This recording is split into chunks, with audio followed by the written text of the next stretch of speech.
Good morning, everybody. Thank you so much for coming and joining us today. You're so welcome. We're going to have a good time together, I believe, and I'm going to do my best to manage some friends who are visiting us, both from England and from Malta today and the USA. So if we get that right today, that will be a real achievement on our part.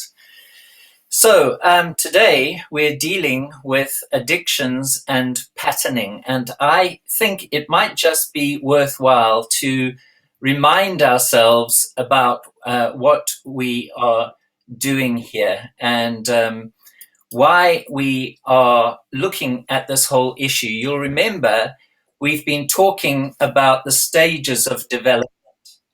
And by the stages of development, we mean the journey that all of us go through as infants towards adulthood.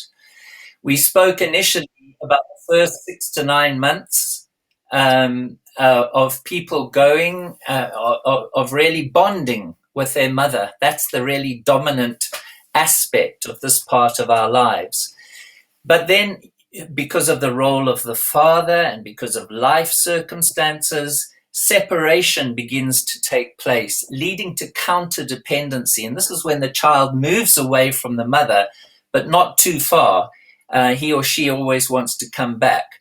But these stages really are about moving away from the mother towards becoming independent, which is completed hopefully around about the age of 6, so that there is a level of autonomy and the self begins to develop. And then finally, after that, between the ages of 6 and 12, there are 4 stages.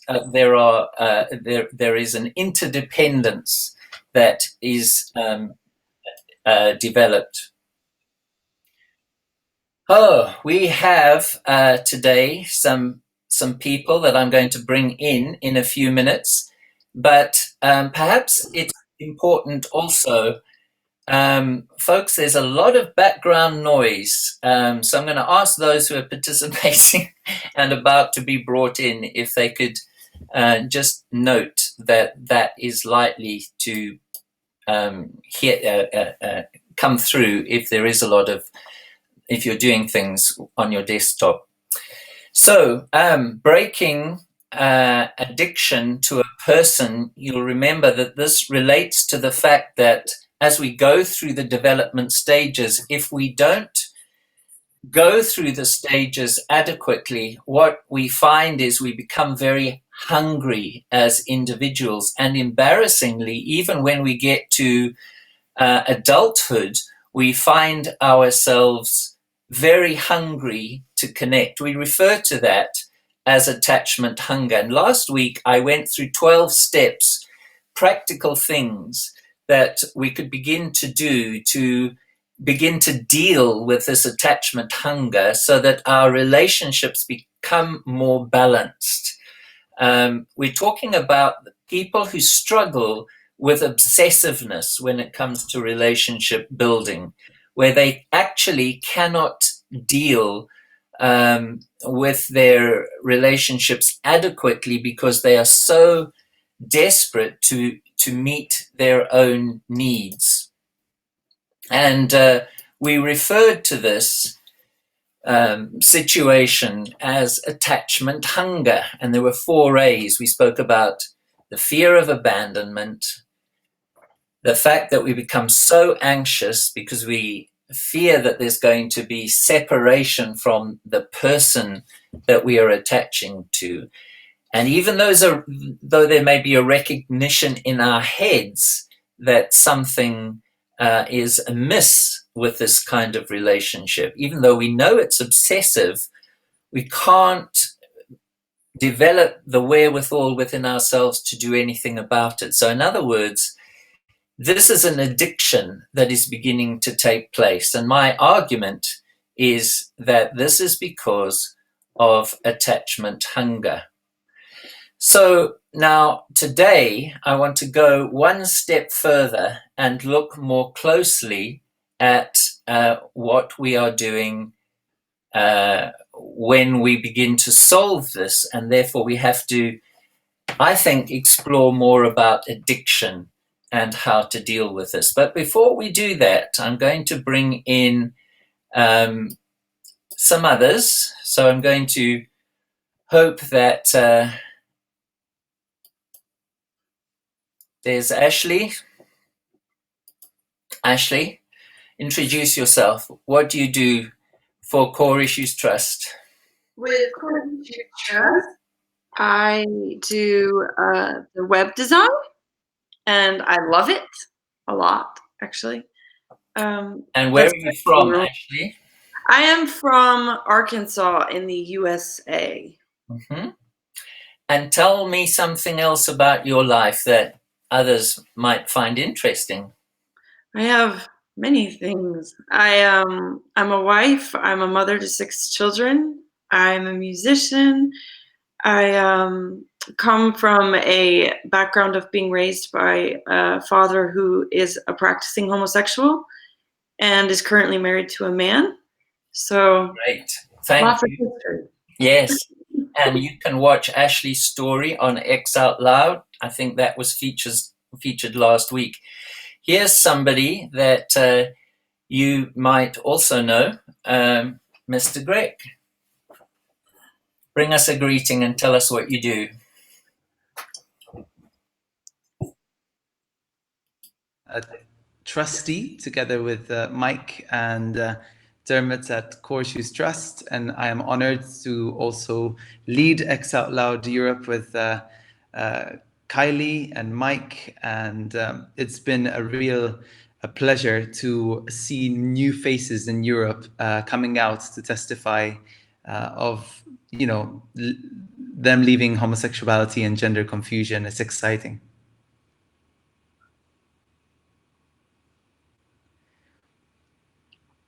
Mike, I think we lost you there. You might need to come back on. Hi. So I'll introduce myself since I am here. I am Kylie Delia, and I am from Malta. I am 23 years old. I am working with Core Issues Trust as a co-leader for the X Out Loud Facebook page. I myself come from a homosexual background, and we are very excited to be here with you today to discuss these very important issues and matters. Hey, Mike. Hi there, Kylie. Thank you so much for having me, Mike. You're so welcome, and thanks for all that you're doing on X Out Loud. It's really exciting to see that, and I want to encourage people just to have a look at the X Out Loud Facebook page. That will tell you something about what these people are doing. It's very much raw life experience that I think is being brought to the foreground. So, folks, I'm going to go on now. I've tried to just share something about what we're doing here. We're still looking at the developmental stages. We've recognized that it's possible to get stuck in early life in these stages. And the consequences of that is that the hunger doesn't go away. And it manifests itself, I think, in the relationships that we have. And sometimes those relationships can go awry. Now, there can be many things, but one of the main reasons is because of this attachment issue. And so it becomes important to look at addiction. So that's what we're going to do now. But I would like to share a bit of a story with you, if I may. And that is, when I was a youngster growing up, and I was a churchgoer, I was a choir boy, I was an altar boy, and I loved it. I did all of those things. But I remember going to church, and sometimes Romans chapter 1, the letter of Paul to the Roman church, was read. And chapter 1 would talk about things around homosexuality that frankly really disturbed me and made me think that I had absolutely no chance of a relationship with God. Now, maybe a lot of people won't understand that because it's not their experience, but it was my experience. And I've noticed in my counseling that it's been the experience of other people. So I'm going to just ask that we read something here. Kylie, I'm going to just remove you, if you don't mind, so that we can read something here. I'm going to show you, I'm going to read the passage that worried me. This is Romans chapter 1, verses 18 to 27. The wrath of God is being revealed from heaven against all the ungodliness and wickedness of people who suppress the truth by their wickedness. Since what may be known about God is plain to them, because God has made it plain to them. For since the creation of the world, God's invisible qualities, his eternal power and divine nature, have been clearly seen, being understood from what has been made, so that people are without excuse. For although they knew God, they neither glorified him as God nor gave thanks to him, but their thinking became futile and their foolish hearts were darkened. Although they claimed to be wise, they became fools and exchanged the glory of the immortal God for images made to look like a mortal human being and birds and animals and reptiles.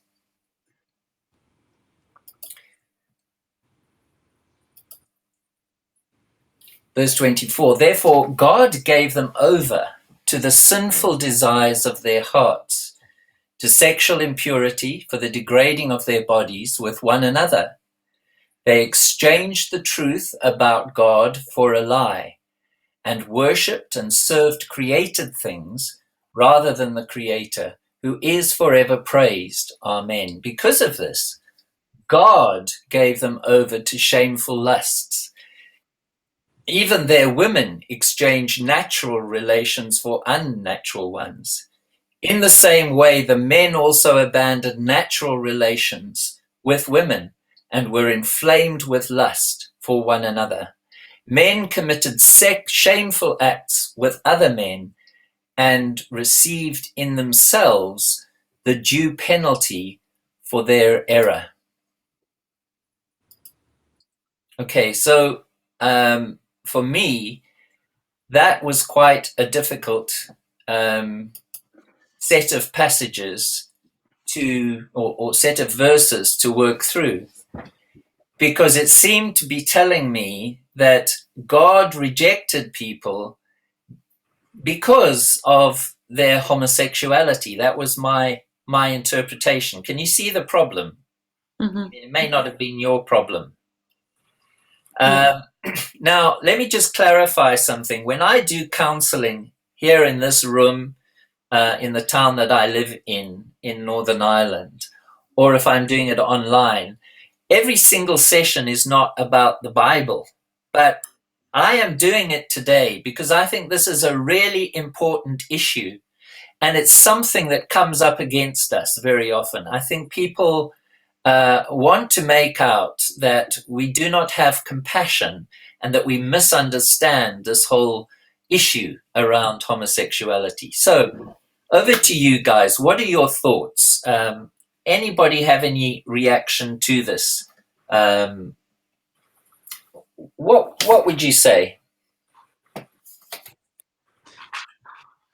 Yeah, I would say it's a very interesting that Paul started by talking about women, because really he could have started talking about male homosexuality, but he started with the women exchanging their natural use to that which is against nature. And when I studied that word a few months ago, that word nature, it's a Greek word that's physis, and it actually means growth and natural production. And in the Bible, it is also used in agricultural terms. So it's used in the parable of the seeds of Jesus Christ, when he talks about, the different seeds that fall on different types of ground.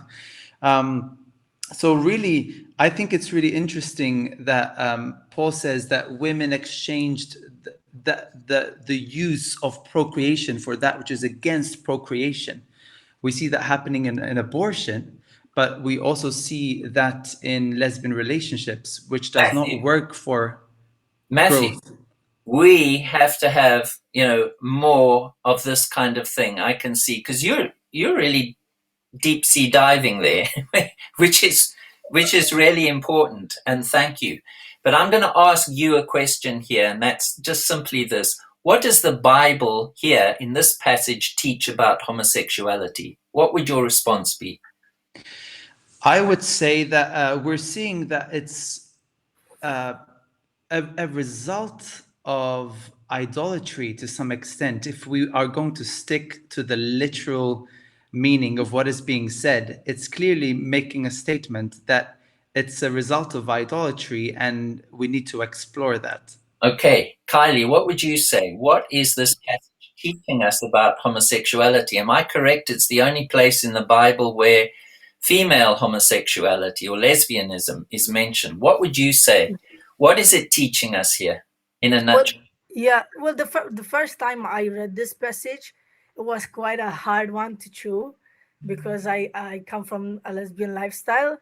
But I think what draws you to God is His compassion, and then when you start learning the steps that He wants you to take in order to go back to the original intent of His creation, of Him creating you, then it's better for a person to understand what God means here, what Paul is saying.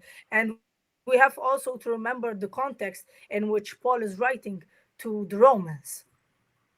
Okay, and that context is that basically he hadn't visited them. This was a huge metropolitan city. He didn't start the church. The church had originally been Jewish, but then Claudius had thrown all the Jews out, including the Jews who believed in Jesus. So now it was a Gentile church.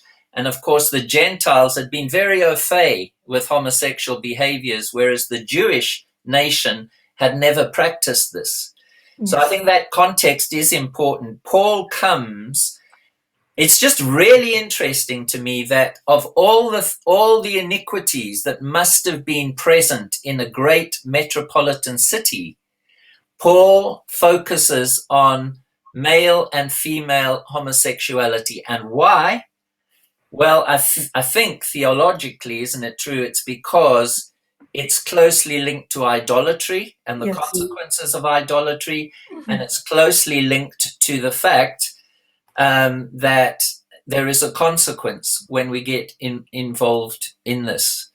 Ashley, I'm going to ask you something. Have you any thoughts? Does this passage that I've read today say anything about addiction?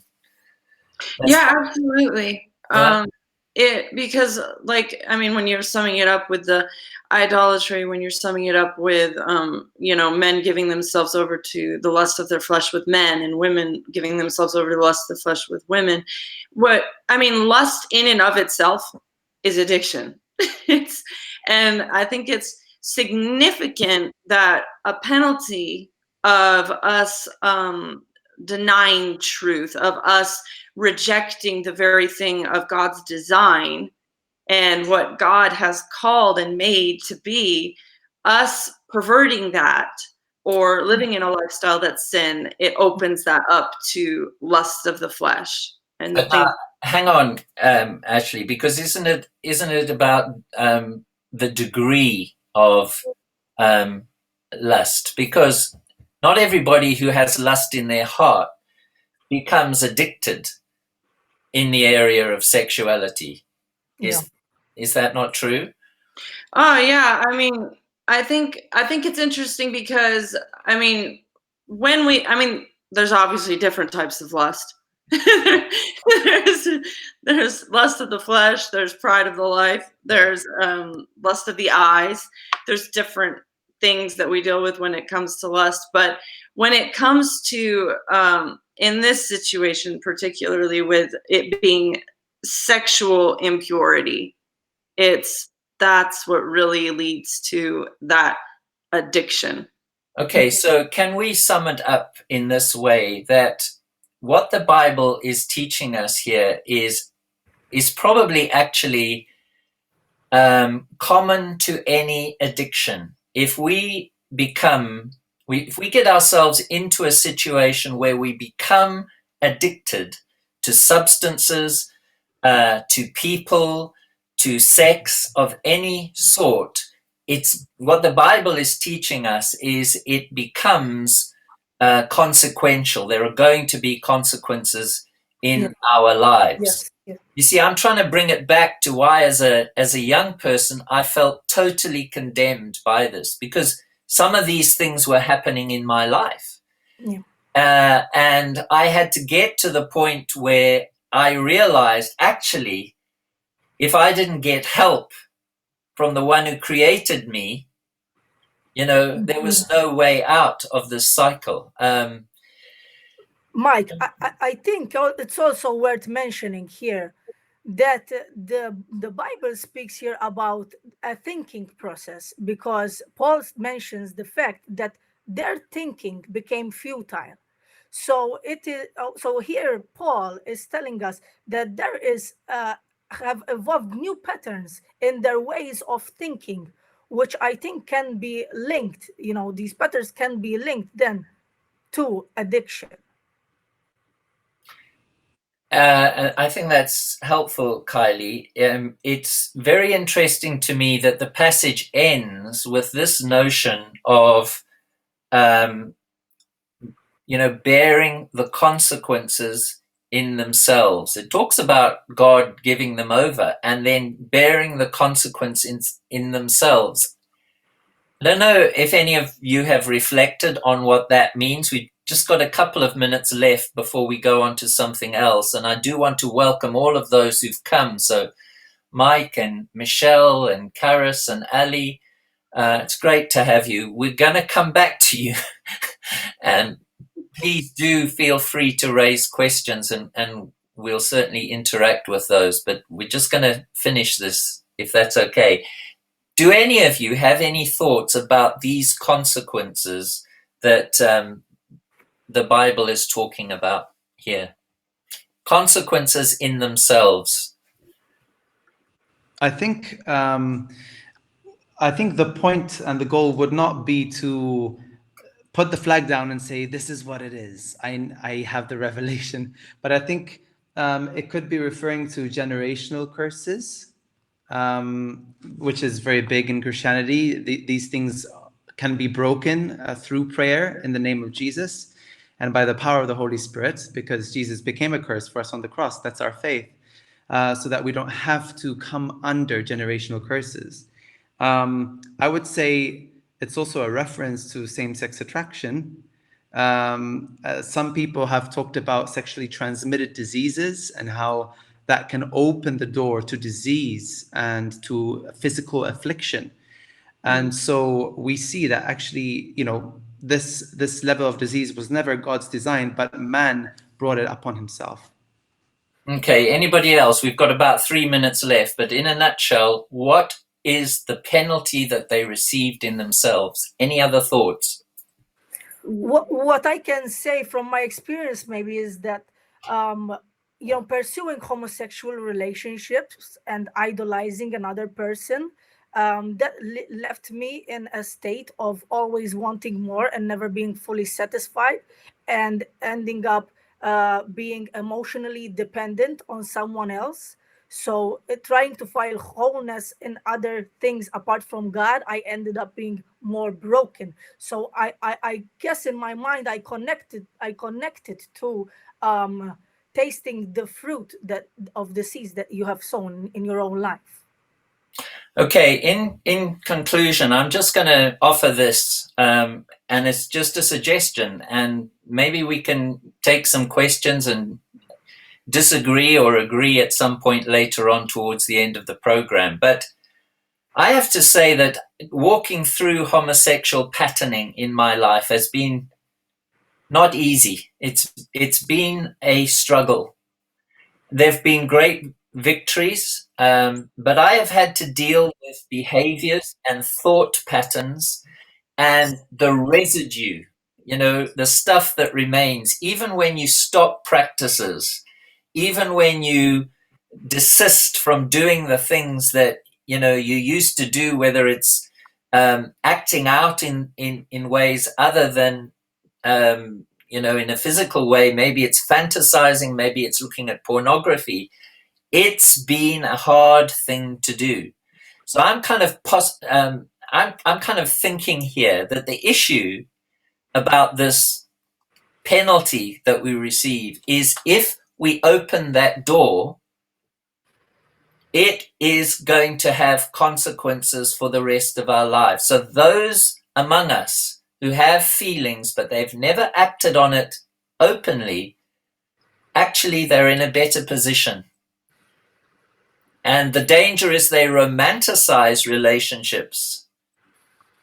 But what I'm saying is, if we open the door, it does damage us, folks. And many of us who have done that have paid the consequences, or have received the consequences, and have struggled through it. So you're nodding and not throwing anything at me. So I'm taking that we're kind of on the right track. Folks, Thanks for that. We've got a long way to go in unpacking that and really getting the meaning, but I appreciate your input. I want to move on and introduce to you a person who is in recovery. Now, he's coming perhaps from a slightly different point of view here. Kylie, I'm going to ask you, if you wouldn't mind, I'm going to remove you, if you don't mind. You'll still hear this, but I'm going to take you away, and I'm going to bring our friend today, who has kindly said that he would share with us. So, caller, can you hear me? Yes, I can. Can you hear me? Yes, thank you so much for joining us. Now, you heard all of that. You're very welcome to interact with what we were saying, or, put your own perspective here. But could you, for a few minutes, tell us about your own journey and some of the help that perhaps has come in your direction? Yeah, certainly. So my experience is in 12-step recovery. That's the AA 12 steps, which is slightly different to the ones I saw on screen earlier. So what I can tell you about is my experience in AA. And my experience before coming to AA was that I had this problem. I wanted to stop drinking, but I couldn't, and I didn't know what was wrong. But whenever I had a crisis or a problem in my life, I always visualized alcohol as the solution. And I did that because for a time it worked from my point of view. So if I had a relationship problem, or financial problem, or a work problem, or anything else went wrong in my life, I always knew in my mind that I could turn to alcohol. And I used to visualize a bottle of vodka in my head, and that was how I dealt with problems. But the problem was that brought consequences with it too. And what I found was that it stopped working. And so some time ago, a few years ago, I was desperate, and because my solution didn't solve anything anymore, and I started adding things to alcohol, other substances, to try and achieve the same effect. And I realized I was on a downward spiral, because I started researching suicide, and that was how I spent my days. And at that point, that was the point at which I sought help for my drinking. And I came to AA thinking that if I could just put down the drink, then I would solve all my problems. But I realized by working the AA program, by getting a sponsor and working through the 12 steps of AA, which anyone can find by Googling them online, that actually alcohol was just a symptom of my problem. And in fact, the AA Big Book says that alcohol is but a symptom of a more pervasive illness. And I learned in AA, by studying the literature of AA and by working with a sponsor who was somebody who's more experienced in AA than me, that I have a threefold disease: an allergy or an abnormal reaction to alcohol, an obsession of the mind, and a spiritual malady, which means that I don't process emotions healthily by default, and I had to learn how to do that. But today I've been free from alcohol for 7.5 years, and part of my recovery is carrying that message to other suffering alcoholics. That's really encouraging to hear that, Michael. But if I'm correct, what I detected there, well, you said it plainly. You thought that if you dealt with your alcohol issue, that would be it. But it seems that you uncovered a whole lot of other things. Just tell us some of the other issues, if you would, that you've been working on. Yeah, so I came to AA a bit like somebody might go to their doctor, I suppose, and I'd been to my doctor, and anyway, but I came to AA with a problem. I want to stop drinking and I can't. So that was, if you like, my presenting problem. And but what I realized that was, in order to solve the alcohol problem, I actually needed to look deeper. And what I learned by going through the 12 steps of AA was that at its root, my problem is that I can't manage troublesome emotions like fear and anger, being two key ones. I have a personality, I think, which is in some ways different to, say, the average person.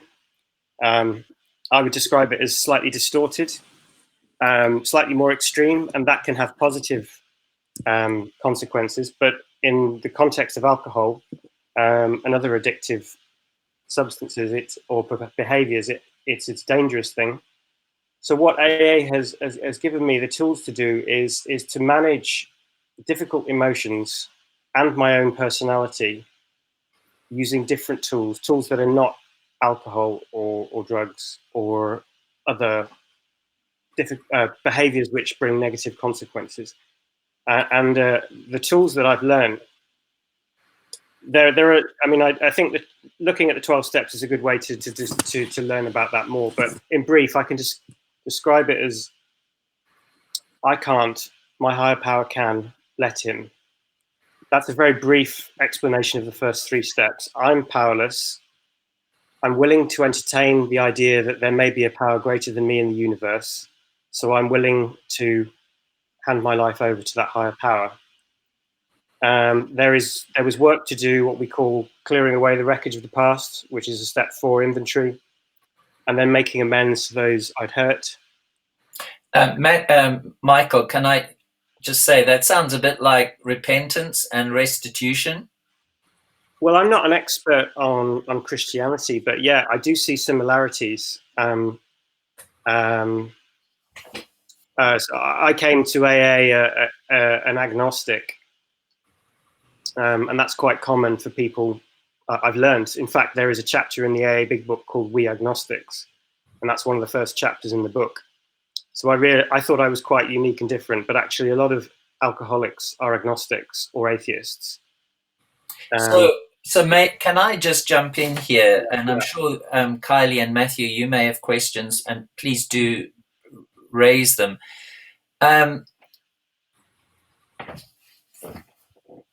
What would you say to somebody who, has had a religious experience and has been, soundly converted and has received a great deal of victory in terms of their lives? They're not going in a direction that they once would. What's the difference between that journey and the 12-step journey? Or what's the relationship? How do the two work?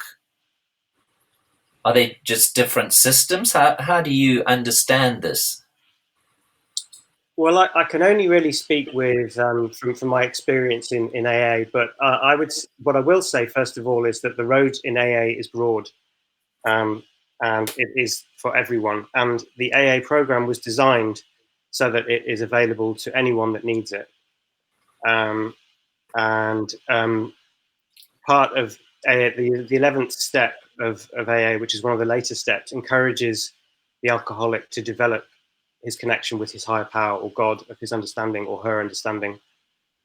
So it is AA is very compatible with religious faith of any persuasion, and that's not something I'm just saying. I have seen and experienced that from my personal interactions with others and my own experience. So there is no conflict, but what I will say is that AA and the 12 steps, all 12 step fellowships are based on AA to some degree. Whether they deal with food or drugs or sex or money. So you're talking about Debtors Anonymous or Sexaholics Anonymous, for example? So I have experience of Debtors Anonymous, not of Sexaholics, but I have been to some of the so-called S fellowships. But I would say that I'm trying to go back to the question about what's different. Okay, so so the AA 12 steps are tailored to the alcoholic and the unique needs of the alcoholic. And I see a lot of people coming to AA and 12-step recovery who may have a religious faith and may be quite active in their church or synagogue life or whatever it may be, but who still have this problem. And I think it's something to do with the fact that the help that a person receives when they come to AA is given by other alcoholics who have been through the same thing and who have recovered. So my sponsor is an alcoholic who has recovered, who is a few years down the line from me. And everybody at an AA meeting, except visitors to open meetings, every participant is an alcoholic who, many of whom have recovered. And I think that is really where the magic lies, because many of my friends and family who don't have alcoholism or an addictive personality simply didn't understand what was wrong. But there is something truly transformational about being able to say to somebody new, I know what you're experiencing because I've experienced it myself. And this is what I did to solve my problem. And if you do this, you can recover too. Okay. Can you, don't go away, Michael. I just want to ask Kylie and Matthew, how do you relate to this kind of process of dealing with the issues that Michael is talking about? Because there are lots of 12-step groups, and there are a lot of specifically Christian orientated 12-step groups. So do you have any thoughts about what Michael's sharing here? As a person who struggled with a lot of addictions in my past life as well, I can say that my journey into freedom from these addictions have been very different from the ones that our friend here is sharing. I have found help through pastoral help, the ministry, spending time, getting to know my creator, these kind of things. I can understand that for organizations like the AA, they need to leave their doors open to everyone, even people that are not of faith. But my journey has been quite different than our friends' journey over here. Matthew, how about you? So I would say that for me, it was a gradual process. I guess some things in life you get set free from instantly, but others are a process, and that's perfectly fine. I think from a biblical perspective, we talk a lot about the renewing of the mind. And the word says, be transformed by the renewing of the mind. So there's another favorite verse of mine which says that the word of God is alive and active. So as we receive the word of God about lust, for example, or addiction, that same word is working in us and it doesn't die. It's always producing fruit in us. And so I've seen the fruit of that, and definitely perseverance and understanding love, because actually I truly believe that in terms of addiction, love has to be the motivation. We need to understand how valued we are, how worthy we are, how loved we are. And I think that's why AA would encourage the awareness of a higher power, because for me, the love of God, knowing that he cares for me, knowing that he thinks about me all the time, that motivates me to bear fruit, to die to myself, and to find life by denying ungodly lusts in my life and addiction, for sure. I mean, it's really interesting, isn't it, that the founders of AA and those who have developed it and taken it to the place where it is, I mean, it's fundamental that they know that we can't do this on our own, and that isolation is a major issue. But it would be very interesting to hear more about how somebody within AA, what this, in a nutshell, what is the essence of the help that is so helpful? How would you put that in a few sentences? Me? Yes.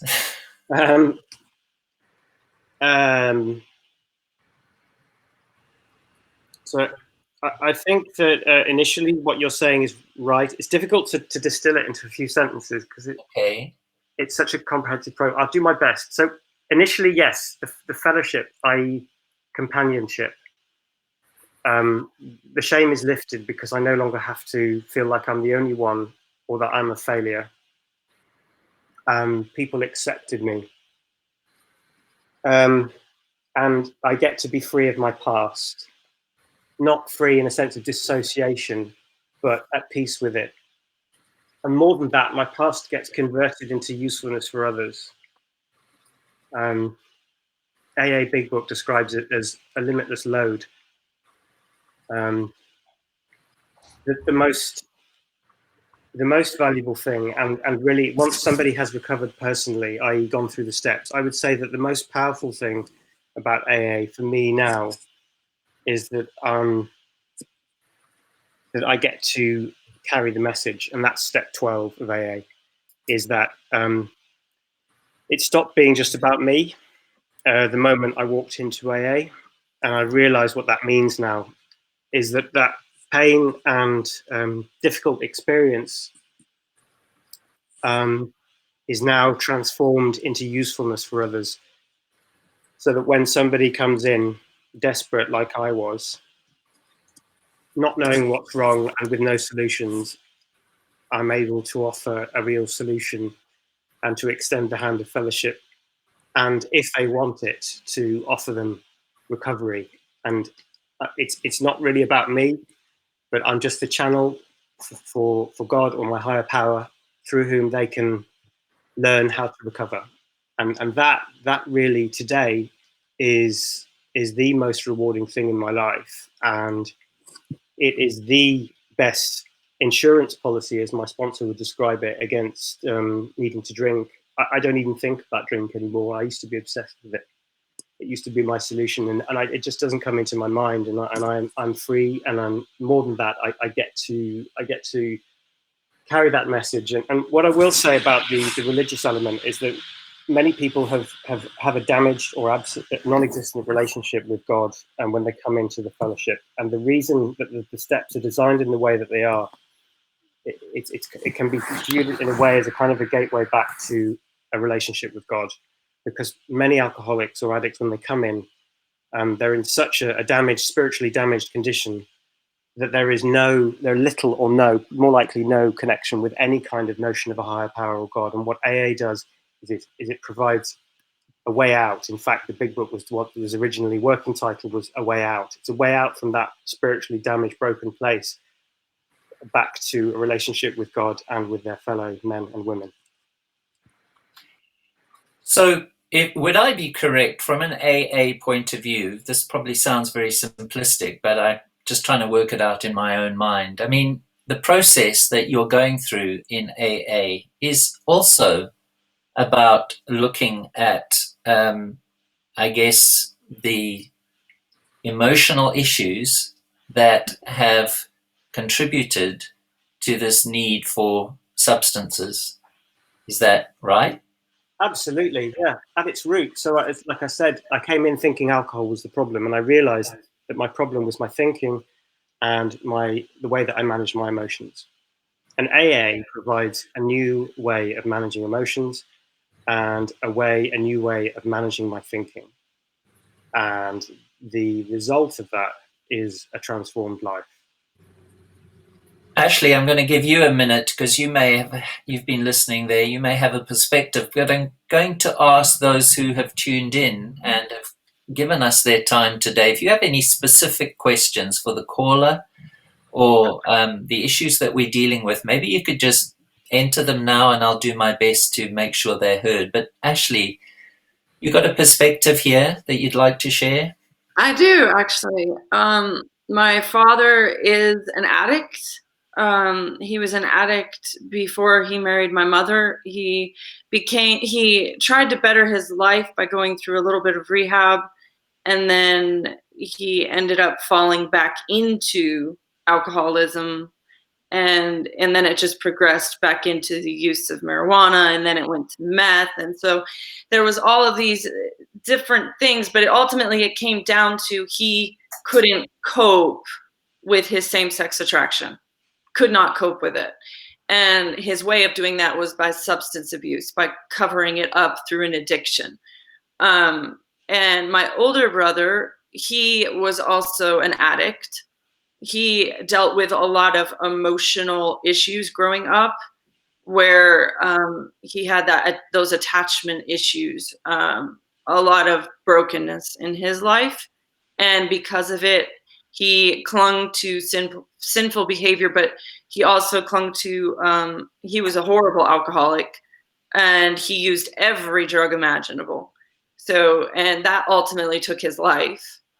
And my younger brother as well was an addict, and he became a heroin addict at the age of 15 and was a heroin addict for 15 years. Wow. So now he's in a program that, well, he pretty much got to a point where it was like, you either spend this amount of time in jail or you're going to go to a program. And so he was kind of obligated, but he ended up going through a process of realizing the emotional issues that he had from a lack of attachment growing up, where it was unhealthy, so many different aspects to it. And he now is an overseer of a group of men, and is a leader in the program, and has come a huge way. He carries the damage of what he did to himself.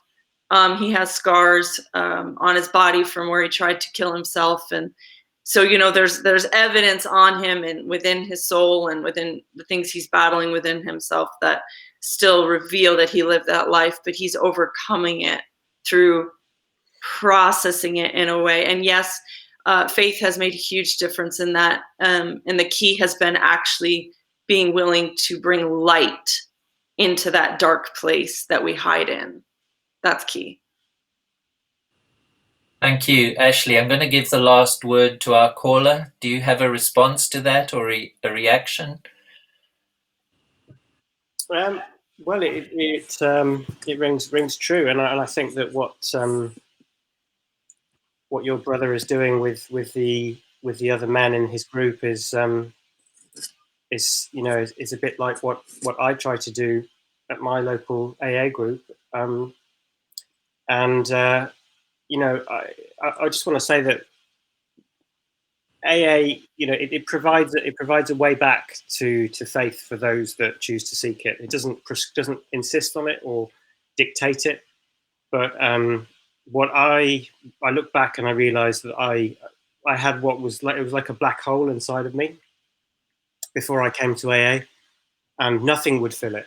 And I really heard that in what you were just saying, that it doesn't matter what it was: alcohol, material objects, money, people,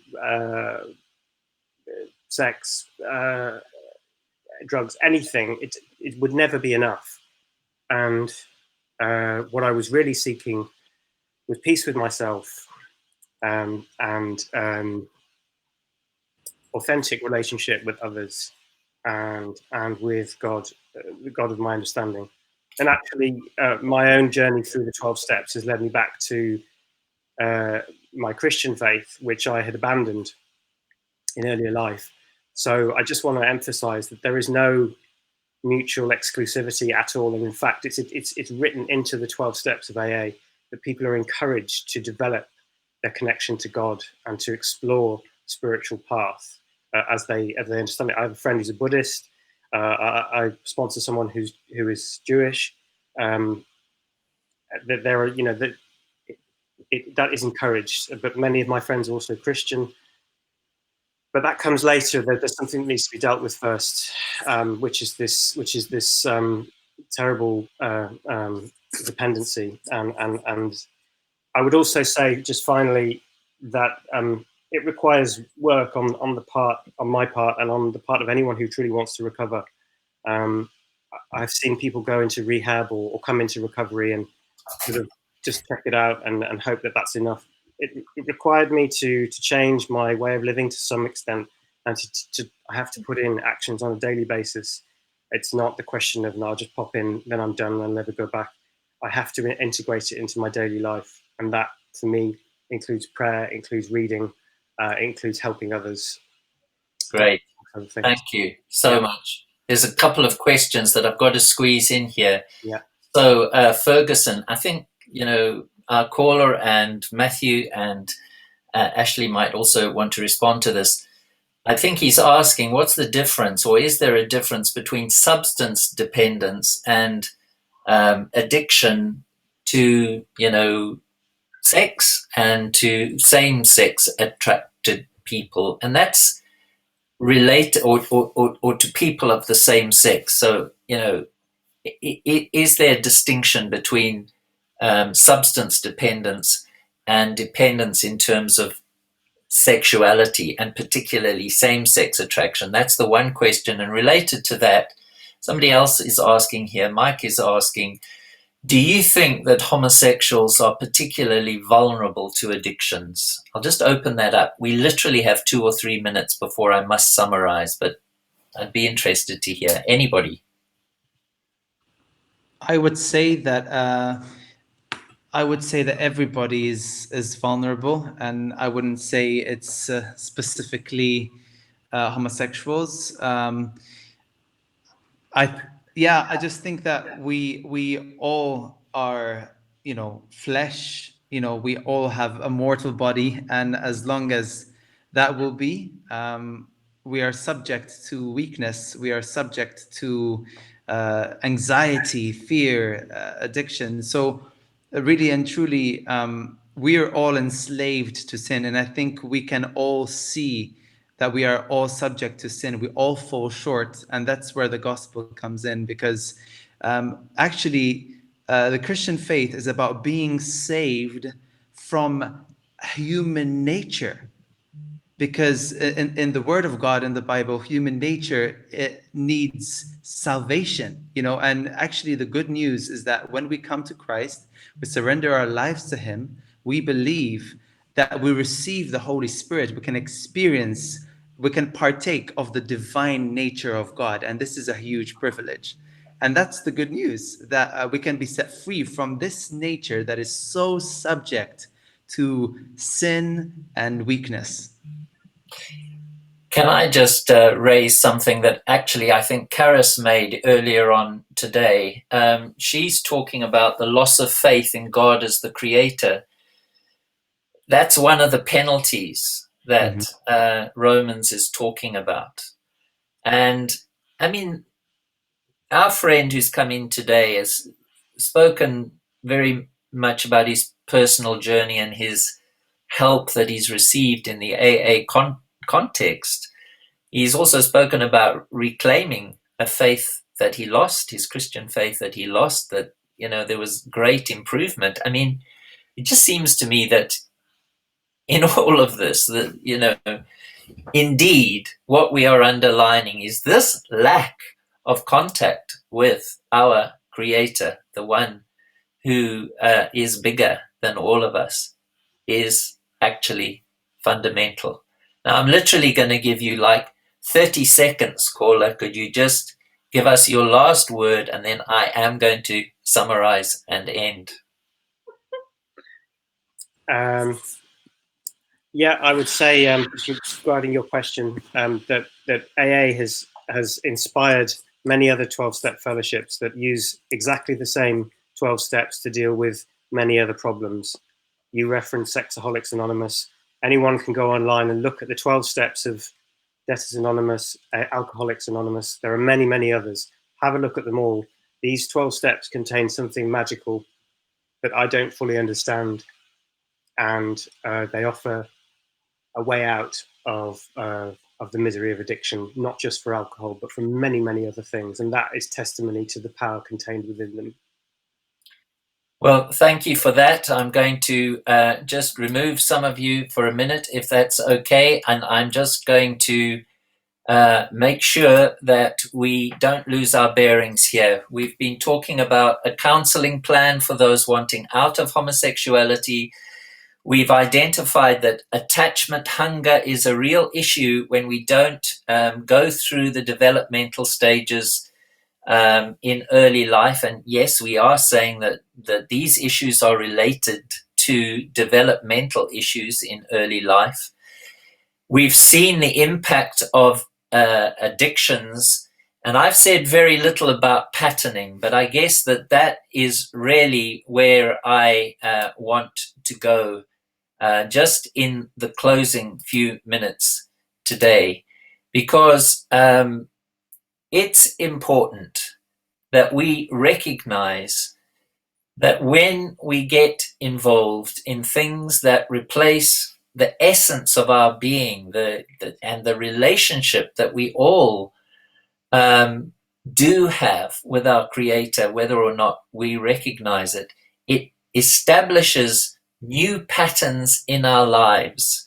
And these patterns can be very difficult to shift. Some people call those orientations. I would have a real problem with an orientation because it seems to imply to me that these cannot change, that they are inborn and they are immutable. They just cannot shift. But patterns that have begun in our lives, that become entrenched, that become addictive, well, I would argue that that is something that we can do something about. And one of the fundamental things that we need to do is go away from the isolation that we have experienced, connect to other people. That's what the caller certainly did. That's what others, I think, are doing that we've heard from in this call. So finally, friends, I want to just say that next week we're going to deal with what I think is one of the most important topics here. This is emotional dependencies. We used to say that emotional dependency was really a female issue, but I have to say I strongly disagree with that. I see more and more men who are experiencing emotional dependencies and who long to be free of it and have a long pathway to walk in terms of finding the center of themselves that enables them to be strong enough within themselves so as not to want to merge with somebody else to make up for what is missing. You know, a healthy marriage is not such a merger. A healthy marriage, as far as I can see, is interdependence. It's not this codependent thing. So next week, emotional dependencies, then we go on to assertiveness. And then as we get into assertiveness, I'll start to say a little bit more about the other things for 6, 7, and 8 that go towards the end of May and into the month of June. Then we'll look at trauma, and then we'll finally, hopefully, just have a few more tools that we want to use as we address these issues in our lives. So it's been a real privilege, folks. Thank you so much for coming, for spending the time, for trying to raise the questions. We have a way to go before we can really masterfully interact with everybody who does give us our time. But that's something that I hope to develop. So thank you so much again. And same time next week, we'll continue with this series. So goodbye and thanks very much.